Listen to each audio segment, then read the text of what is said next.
ముక్కోటి ఏకాదశి లేక వైకుంఠ ఏకాదశి అంటే ధనుర్మాసంలో వచ్చే శుక్లపక్ష ఏకాదశి. ఈ రోజున ముక్కోటి దేవతలు శ్రీ మహావిష్ణువు దర్శనం కోసం వైకుంఠం వెళ్తారని ఒక చిన్న నమ్మకం. అందుకే వైకుంఠ తలుపులు తెరుస్తారట.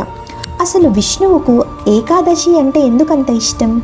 దాని వెనుక ఒక చిన్న కథ ఉంది. చాలా కాలం క్రితం మురాసుర అనే రాక్షసుడు లోకానికి భయం కలిగిస్తాడు. దేవతలు విష్ణువు శరణు కోరితే మురాసురుణ్ణి సంహరించడానికి ఘోరమైన యుద్ధం జరుగుతుంది. మురాసురుడు నీటిలో దాక్కుంటాడు. అప్పుడు విష్ణుమూర్తి ఒక గుహలో విశ్రాంతి తీసుకుంటుంటారు. ఇది గమనించిన మురాసురుడు విష్ణుమూర్తిని చంపడానికి గుహలోకి వస్తాడు. ఆ సమయంలో ఆయన యోగశక్తి నుంచి ఒక దివ్యశక్తి జన్మించి మురాసురుణ్ణి సంహరిస్తుంది.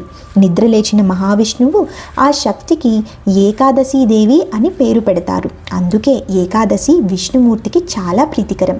ఈరోజు భక్తులంతా ఉపవాసం, జాగరణం, పారాయణం చేస్తారు. దేవాలయాల్లో ప్రత్యేకంగా ఉత్తర ద్వార దర్శనం ఏర్పాటు చేస్తారు. ఈ ఉత్తర ద్వార దర్శనం చేసుకుంటే వైకుంఠ మోక్షం కలుగుతుందని కొంతమంది, ఇంకొంతమంది విష్ణుమూర్తితో పాటు ముక్కోటి దేవతల దర్శనం చేసిన పుణ్యం లభిస్తుందని నమ్ముతారు. కనుక ఇవాళ భక్తితో దర్శనం చేసుకోవడానికి ప్రయత్నిద్దాం. నమస్కారం.